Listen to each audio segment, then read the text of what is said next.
वातावरणातल्या बदलामुळे मासळीचं प्रमाण खूपच कमी झालंय, त्यामुळे मच्छीचे दर वाढल्यानं खवय्यांच्या खिशाला फटका बसतोय। मच्छीच्या वाढत्या दरामुळे सुक्या मासळीचा दर देखील वाढलाय। सोलापूर कृषी उत्पन्न बाजार समितीत बेदाणा लिलाव पार पडला। वर्षातील पहिल्याच दिवशी 97 टन मालाची आवक झाली असून 225 किलो बेदाण्याला प्रति किलो 301 रुपयांचा उच्चांकी दर मिळाला। भुसावळ रेल्वे स्थानकावरती निदर्शनं करण्यात आली। लोको पायलट यांच्या आरोग्याच्या तक्रारी लक्षात घेता कामकाजाच्या वेळेत कपात करावी यासोबतच विविध मागण्यांसाठी आंदोलन करण्यात आलं। यावेळी लोको पायलट यांच्याकडून रेल्वे प्रशासनाला निवेदन देण्यात आलं। चिपळूण शहरातील शासकीय इमारतींची दुरवस्था झाली आहे। महसूल विभाग आणि सार्वजनिक बांधकाम विभाग यांसारख्या शासकीय कार्यालयांच्या इमारतींची अवस्था जीर्ण झाली आहे। अशातच ही कार्यालय भाडेतत्वावर चालवावी लागतायत। मुंबई गोवा महामार्गावरील परशुराम घाटात रॉक बोल्टिंगचं काम सध्या युद्धपातळीवर सुरू आहे। या भागात दरड कोसळण्याचं प्रमाण अधिक आहे, त्यामुळे रॉक बोल्टिंग प्रणालीचा टिकाऊपणा याबद्दल नागरिकांमध्ये शंका आहे। सांगलीच्या मिरजमध्ये एका नामवंत हॉस्पिटलमध्ये महागड्या नळांची चोरी झाल्याचा प्रकार घडला। या प्रकरणी पोलिसांनी नळ चोरणाऱ्याला अटक केली आहे। तेजस सावंत असं आरोपीचं नाव आहे। कराड शहरामध्ये 1,25,00,000 रुपयांच्या रस्ते कामाचं भूमिपूजन करण्यात आलं। माजी उपनगराध्यक्ष राजेंद्र सिंह यादव आणि नगरसेवकांच्या उपस्थितीत भूमिपूजन पार पडलं। देवरुख नगरपंचायतीच्या नवीन इमारतीचं बांधकाम मागील 4.5 ते 5 वर्षांपासून सुरू आहे। यात लाखो रुपये खर्चूनही अद्यापही ते पूर्णत्वास गेलेलं नाही, त्यामुळे नागरिकांकडून संताप व्यक्त होतोय। मुंबई ते नागपूर राष्ट्रीय महामार्गावर गोदावरी रुग्णालयाजवळ रेल्वेच्या उड्डाणपुलाजवळ डंपर उलटला। डंपरच्या अपघातामुळे महामार्गावरील वाहतूक विस्कळीत झाली। अखेर जेसीबीच्या साहाय्यानं उलटलेला डंपर बाजूला करत 1 तासानंतर वाहतूक सुरळीत झाली। सोलापूरच्या कृषी उत्पन्न बाजार समितीत लाल मिरचीची आवक वाढली। कृषी उत्पन्न बाजार समितीत आंध्र आणि कर्नाटकमधून लाल मिरची विक्रीला येते। लाल मिरचीला 12 ते 13 हजार क्विंटलचा भाव मिळतोय। परभणी जिल्ह्यातील दैठणा येथे मळणी यंत्रात अडकल्यामुळे 45 वर्षीय महिलेचा मृत्यू झाला। तोल गेल्यानं साडीचा पदर हरभरा मळणी मशीनमध्ये अडकून त्या पडल्या। सातारा शहरातील मध्यवर्ती ठिकाणी असलेल्या तब्बल 60 वर्ष जुन्या बसस्थानकाची पुनर्बांधणी लवकरच होणार आहे। पुढील 2 महिन्यात एसटी बसस्थानकाचं बांधकाम सुरू होणार असून नव्या रचनेत 18 ते 20 प्लॅटफॉर्म उभारले जाणार आहेत। त्यासाठी 15 कोटींचा निधी मंजूर झालाय। शक्तीपीठ महामार्गाविरोधात 12 मार्चला मुंबईमध्ये विधिमंडळावर गळफास मोर्चा काढण्याचा निर्धार कोल्हापूर जिल्ह्यातल्या शेतकऱ्यांच्या राज्यव्यापी बैठकीत करण्यात आला। दरम्यान महाविकास आघाडीच्या माध्यमातून विधिमंडळात हा विषय ताकदीनं मांडू अशी ग्वाही देत हा प्रकल्प कंत्राटदार धार्जिणा आहे असा आरोप काँग्रेसचे जिल्हाध्यक्ष आमदार सतीश पाटील यांनी केला। जिल्हाधिकाऱ्यांना उठसूट मंत्रालयात बैठकीसाठी बोलावणाऱ्या मंत्र्यांना मुख्यमंत्री फडणवीसांकडून चाप लावण्यात आला। आता दूरदृश्य प्रणालीद्वारेच उपस्थित राहण्यास मुभा मिळणार आहे।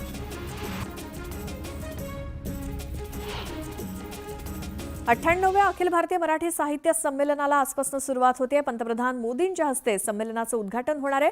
डॉक्टर तारा भवाळकर संमेलनाध्यक्ष आहेत, तर ज्येष्ठ नेते शरद पवार संमेलनाचे स्वागताध्यक्ष आहेत। 21 ते 23 फेब्रुवारी 2025 दरम्यान छत्रपती शिवाजी महाराज साहित्य नगरीत म्हणजेच तालकटोरा स्टेडियममध्ये हे साहित्य संमेलन होतंय।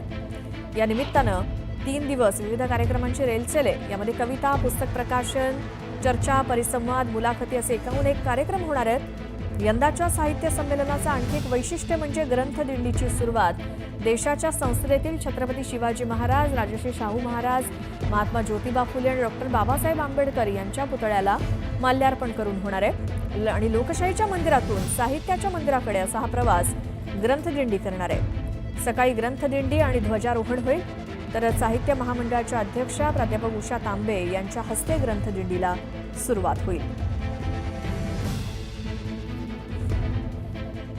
आमचे प्रतिनिधी प्रशांत लीला रामदास दिल्लीतनं आपल्या सोबत आहेत। प्रशांत, पुढचे 3 दिवस साहित्याची मेजवानी मिळणार आहे, तर कशा पद्धतीनं नियोजन आहे? ग्रंथदिंडीला कधी सुरुवात होईल?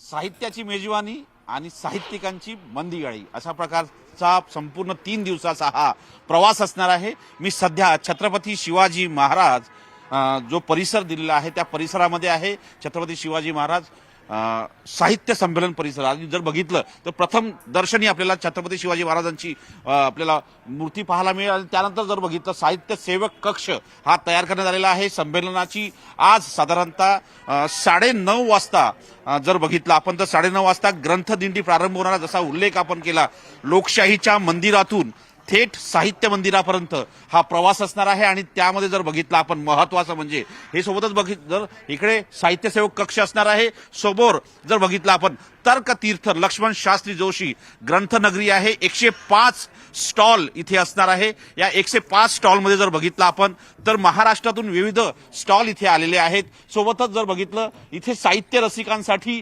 विविध कक्ष स्थापन करण्यात आले. हा संपूर्ण परिसर जो आहे हा तालकटोऱ्याचा परिसर आहे. महत्वाचं म्हणजे जर बघितलं जेव्हा इतिहासामध्ये मराठे जेव्हा त्यांचं तळ होतं ते तालकटोरा मैदान होतं. आणि जर या सगळ्या याच्यामध्ये सोबतच जर बघितलं ग्रंथनगरी आहे, याच्या मागे जर बघितलं या संपूर्ण परिसराच्या याच्यात तर इथे साधारणतः जो सभागृह आहे त्या सभागृहामध्ये विविध प्रकारचे 6 कक्ष उभारण्यात आलेले आहे. एकीकडे कविता असणार आहे, दुसरीकडे व्याख्यान असणार आहे, कवितांचं मंच आहे.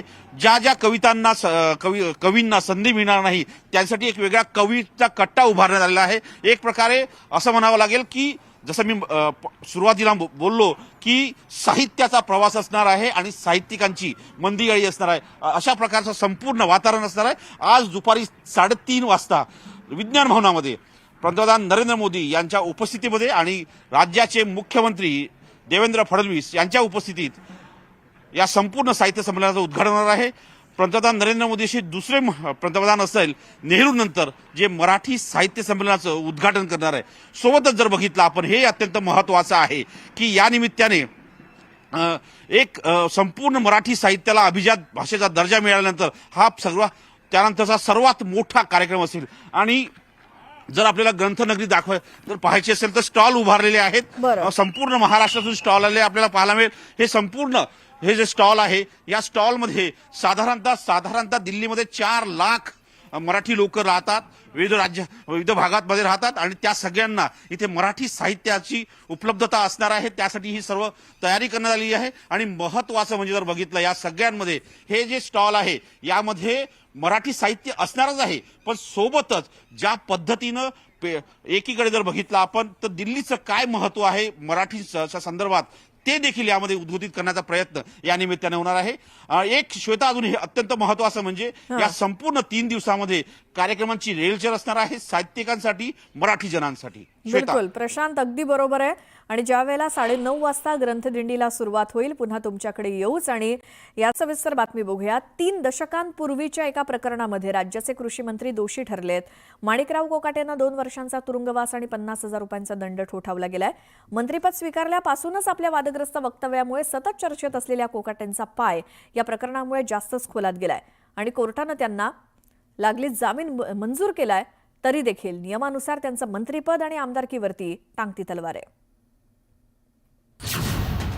राज्याच्या कृषी मंत्र्यांना न्यायालयाचा दणका. फसवणुकी प्रकरणी माणिकराव कोकाटे दोषी. आमदारकी आणि मंत्रिपदावर टांगती तलवार.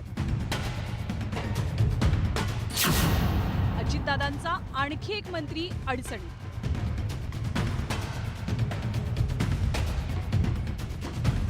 राज्याचे कृषी मंत्री माणिकराव कोकाटेंना 29 वर्षांपूर्वीचं एक प्रकरण चांगलंच भोवलं. माणिकराव कोकाटे आणि त्यांचे बंधू दोघांना या प्रकरणी नाशिक जिल्हा न्यायालयानं 2 वर्षांच्या तुरुंगवासाची शिक्षा ठोठावली आहे. 1995 साली सरकारी घराचा लाभ मिळवताना कोकाटेंनी कागदपत्रांची फेरफार करून फसवणूक केल्याचा ठपका त्यांच्यावर ठेवला गेलाय. पण न्यायालयाच्या निर्णयामुळे कोकाटेंचं केवळ मंत्रिपदच नाही तर त्यांच्या आमदारकीवरती सुद्धा प्रश्नचिन्ह निर्माण होत आहे. ही राजकीय केस होती. गेल्या 30 वर्षापूर्वी ही केस रजिस्टर झालेली आहे. त्यावेळेस दिगुळे साहेब राज्यमंत्री होते. माझं आणि दिगुळे साहेबांचं राजकीय वैर होतं आणि त्या वैरत्वापोटी त्यांनी सरकारला सांगून माझ्यावरती ही केस केलेली होती. त्या केसचा निकाल 30 वर्षानंतर आज पहिल्यांदा लागलेला आहे. मेहरबान न्यायालयाने त्यांचा निकाल सोडवलेला आहे. निकालपत्र हे मोठं आहे, 40 पानाचं आहे. मी अजून वाचलेलं नाही. वाचून त्या संदर्भात मी आपल्याला व्यवस्थितपणे मार्गदर्शन करेन. 3 दशकांपूर्वी ज्या प्रकरणामुळे कोकाटे अडचणीत आले आहेत ते प्रकरण नेमकं काय आपण पाहूया. माजी मंत्री तुकाराम दिघोळेंनी 1995 साली माणिकराव कोकाटेंच्या विरोधात सदनिकांच्या घोटाळ्यासंदर्भात याचिका दाखल केली. सरकारी घर घेताना माणिकराव कोकाटेंनी कमी उत्पन्नाचा दाखला दिल्याचा आरोप याचिकेच्या माध्यमातून करण्यात आला. खोटी माहिती सादर करून माणिकराव कोकाटेंनी शासनाच्या कोट्यातनं 2 सदनिका मिळवल्या. याच याचिकेच्या अनुषंगानं कोकाटे यांच्यावरती कलम 420 म्हणजे फसवणूक, कलम 465 कृत्रिम दस्तऐवज तयार करणं, कलम 471 बनावट दस्तऐवजांचा उपयोग करणं आणि कलम 474 सत्यता लपवणं या अंतर्गत गुन्ह्याची नोंद झाली होती. तर विश्वनाथ भास्कर पाटील हे ॲडिशनल कलेक्टर होते ULCचे. महाराष्ट्र शासनातर्फे त्यांनी फिर्याद दाखल केली होती. हे जे गव्हर्नमेंटचे 10% रिझर्व्ह कोट्यातले मुख्यमंत्री निधीतले जे फ्लॅट्स असतात ते फ्लॅट्स हे दोघं भावांनी की कमी उत्पन्न आहे आमचं, मी वकिली व्यवसाय करतो, की माझ्याकडे तेवढं आणि घर नाही आहे मला विशेष म्हणजे, हे असं सांगून तसे ॲफिडेविट्स वगैरे देऊन तसं हे करून ते फ्लॅट्स ते निर्माण व्ह्यू अपार्टमेंट आहे जे कॅनडा कॉर्नरला तिथे घेतलेले होते. न्यायालयानं दोषी ठरवल्यामुळे माणिकराव कोकाटेंचं मंत्रीपद आता धोक्यात आलंय. सुप्रीम कोर्टाच्या एका निर्णयानुसार कोणत्याही लोकप्रतिनिधीला 2 वर्ष किंवा त्यापेक्षा जास्तीची शिक्षा झाली तर सदस्यत्व रद्द होतं. असं झाल्यास कोकाटेंचं करिअर स्टेकला लागू शकतं. गेल्या टर्ममध्ये सुरत न्यायालयानं 2 वर्षांची शिक्षा सुनावल्यामुळे राहुल गांधींची खासदारकी सुद्धा रद्द झाली होती. तसंच त्यांना त्यांचं सरकारी निवासस्थान रिकामं करण्यास सांगितलं गेलं होतं. आज जर कोर्टाने त्यांना शिक्षा सुनावली असेल तसं कायदेशीरदृष्ट्या जर आज बघितलं ते आज डिस्क्वालिफाय आज बितीला झालेले आहेत. आजचा जर निकाल बघितला तर ज्या दिवशी एखाद्या लोकप्रतिनिधीला 2 वर्षाचा कारावास होतो त्यावेळेस ते लोकप्रतिनिधी त्या प्रसंगी डिस्क्वालिफाय झालेला असतात. परंतु कायद्यामध्ये अनेक पळवाटा आहे, त्या निश्चितपणाने त्याचा आधार घेऊन ते याच्या पुढची वाटचाल करतील. या सगळ्या निमित्ताने काही प्रश्न निर्माण होतात. माणिकराव कोकाटेंच्या संबंधाने जर आज निकाल लागला असेल तर निश्चितपणे माणिकराव कोकाटेंचा राजीनामा व्हायला हवा. पण राजीनामा घ्यायचा कोणी? तर राजीनामा घेण्याची सगळी जबाबदारी आहे ती मुख्यमंत्री म्हणून देवेंद्र फडणवीसांची. माणिकराव कोकाटेंना या प्रकरणी आता कोर्टानं जामीन मंजूर केलाय. पण या निमित्तानं अजित पवारांच्या राष्ट्रवादीचा आणखी एक मंत्री कायद्याच्या कचाट्यात सापडलाय. यापूर्वी बीड प्रकरणावरनं धनंजय मुंडेंच्या राजीनाम्याची मागणी विरोधकांनी केली होती. आता मुंडेंपाठोपाठ कोकाटेंबद्दल अजित पवार कोणती भूमिका घेतात हे पाहणं महत्त्वाचं असेल. लक्ष्मण घाटोळसह bureau report, news 18 Lokmat, Nashik.